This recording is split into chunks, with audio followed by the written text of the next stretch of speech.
Bismillahirrahmanirrahim.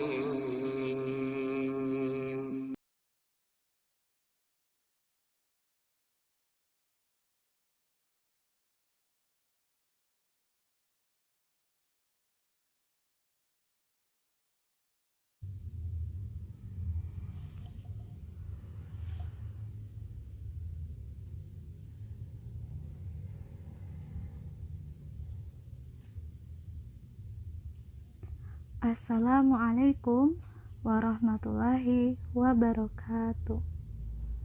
Bismillah, wassalatu wassalamu ala rasulillah, la hawla wa la quwata illa billah, amma ba'du. Ananda, sebelum belajar, mari kita berdoa dulu. Doa belajar.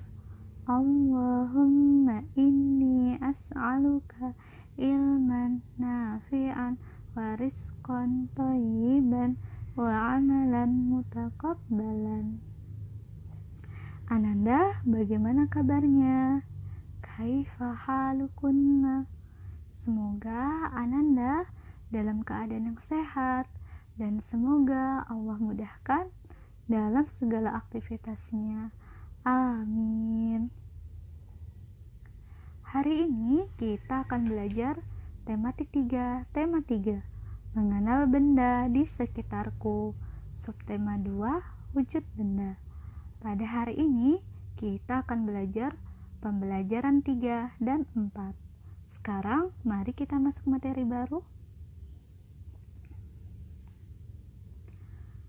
Materi yang insya Allah akan kita pelajari hari ini adalah pembelajaran 3 dan 4.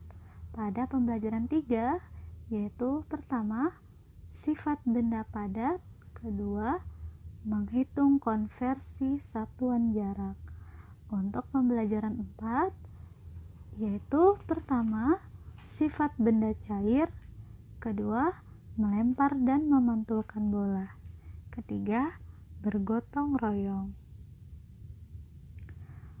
Pada pertemuan sebelumnya, kita sudah mengetahui bahwa wujud benda ada 3, yaitu padat, cair, dan gas.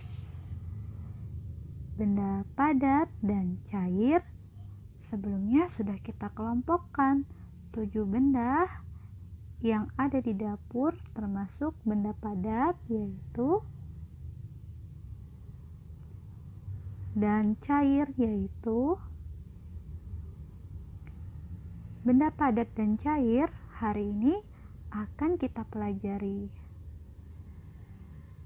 Benda padat, contohnya seperti yang ada di layar, yaitu alat tulis, alat memasak, buah-buahan, dan sayuran. Pada tugas sebelumnya ada yang menjawab bahwa pohon bukan benda. Yang benar, pohon adalah benda. Jadi, sayuran dan buah-buahan adalah benda yang termasuk benda padat. Benda padat apa ya artinya? Benda padat adalah benda yang tidak merubah wujudnya dan dapat digenggam. Pada percobaan yang kita lakukan di pertemuan sebelumnya, kita sudah menaruh benda padat, yaitu batu, ke dalam gelas ukur. Ketika kita menaruh batu ke dalam gelas ukur yang berisi air, apakah batunya wujudnya berubah? Jawabannya tidak.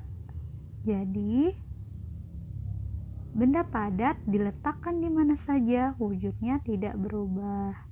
Kemudian juga kita bisa menggenggam batunya. Jadi, benda padat adalah benda yang dapat digenggam. Contoh lainnya adalah baskom. Baskom dan benda padat berupa batu. Baskomnya diisi air, ditaruh batu. Batunya tidak berubah wujudnya. Sekarang kita akan belajar menghitung konversi satuan jarak. Konversi, jangan lupa artinya kita akan mengubah satuannya. Ini adalah alat untuk mengukur jarak. Pada panah Ananda bisa melihat ada angka 09753 Ini adalah alat yang bernama odometer. Odometer ini ada di kendaraan mobil, motor, dan lain-lain untuk menghitung jarak yang sudah dilalui.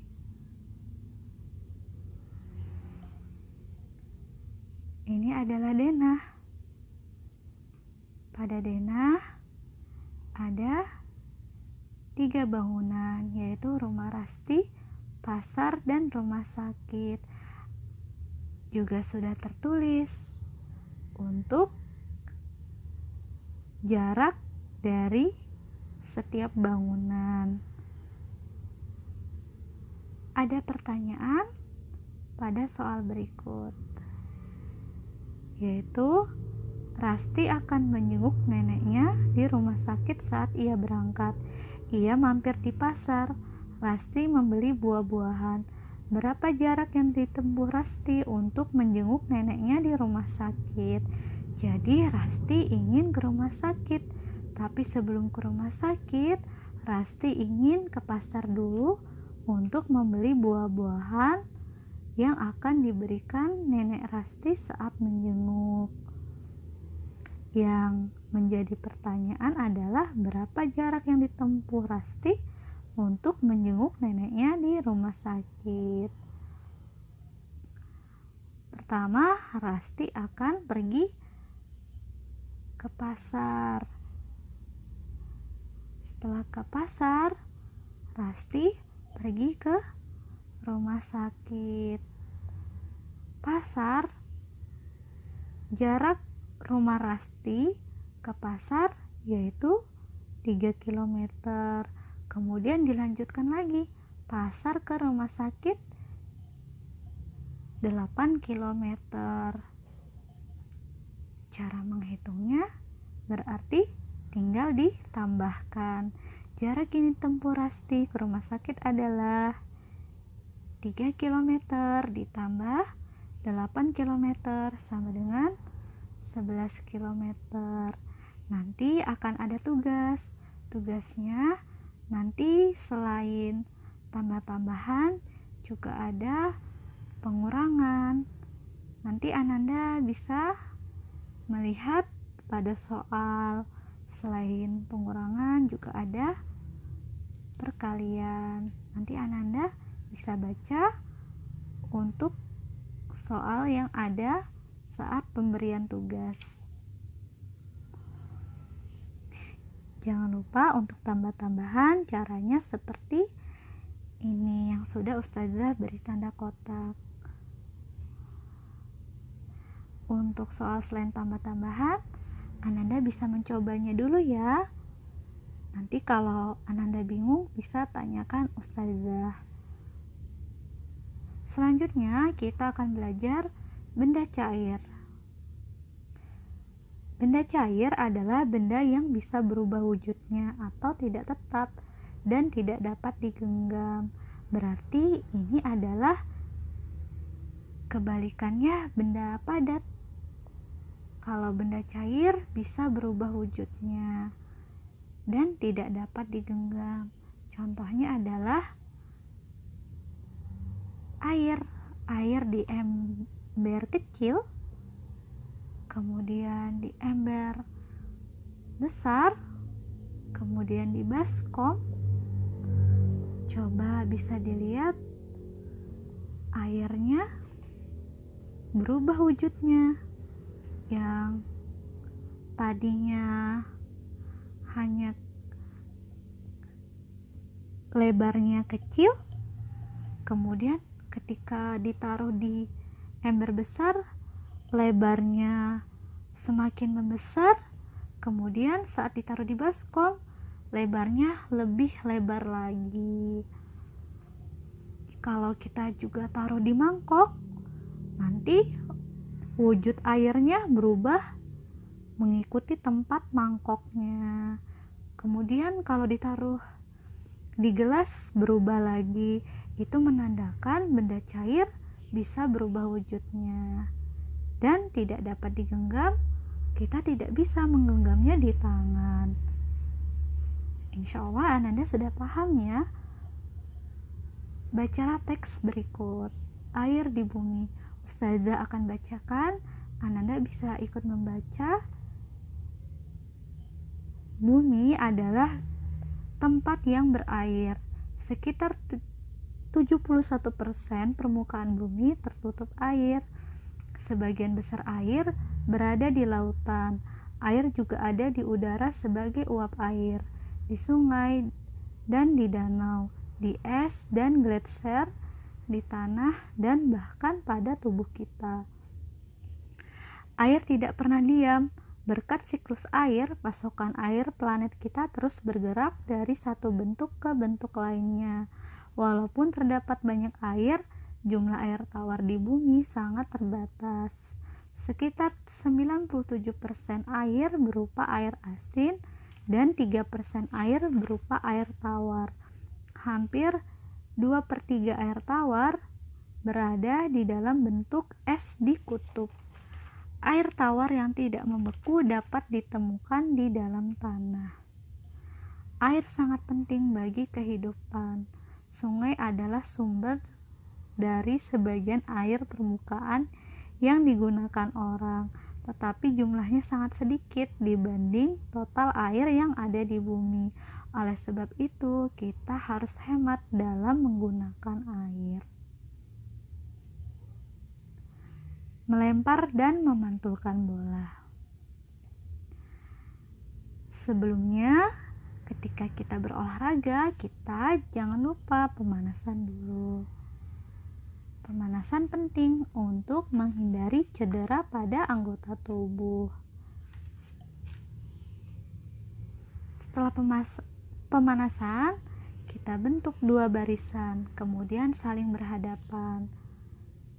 Lemparkan bola kepada teman di barisan depan dengan cara dipantulkan. Ini adalah bentuk barisnya. Baris 1 dan 2. Nanti ada 2 barisan. Jadi nanti akan saling berhadapan. Temannya yang di baris 1 ada di depan. Kemudian yang berada di baris kedua adalah teman yang lain. Kemudian bolanya dipantulkan.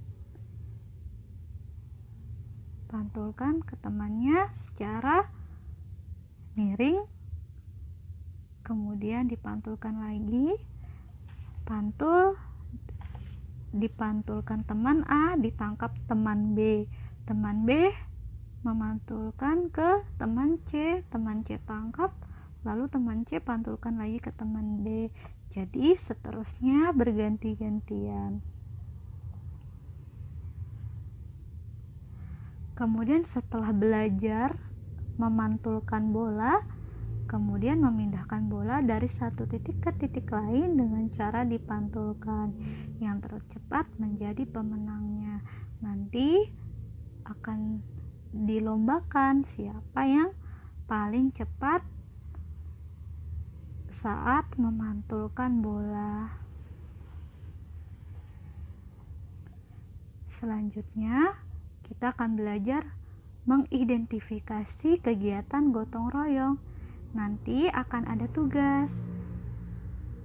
Untuk pengerjaan tugas tersebut, Ananda diminta untuk membaca teks terlebih dahulu di halaman 86.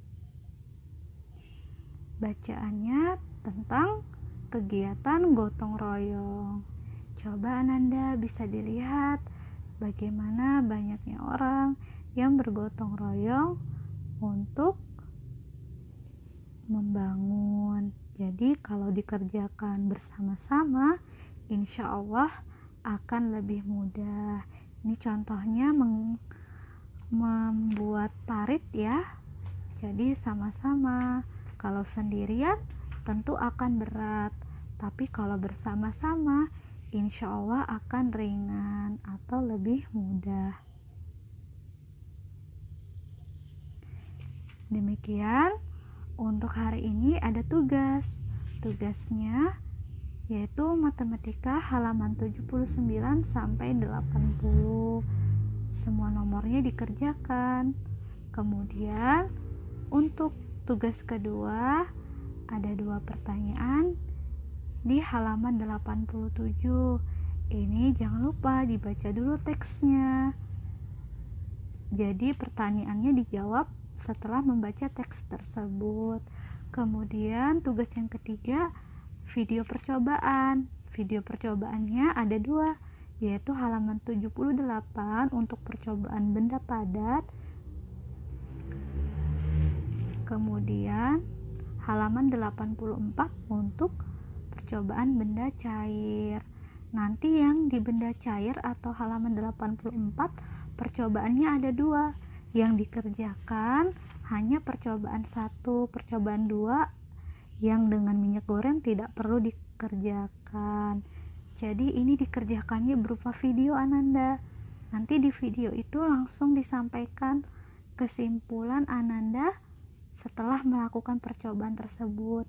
Di sana ada tugas menulis tapi tidak perlu dikerjakan ya. Jadi yang di buku cetak untuk menulis tidak dikerjakan, hanya langsung video, kemudian disampaikan langsung di video tersebut kesimpulan Ananda.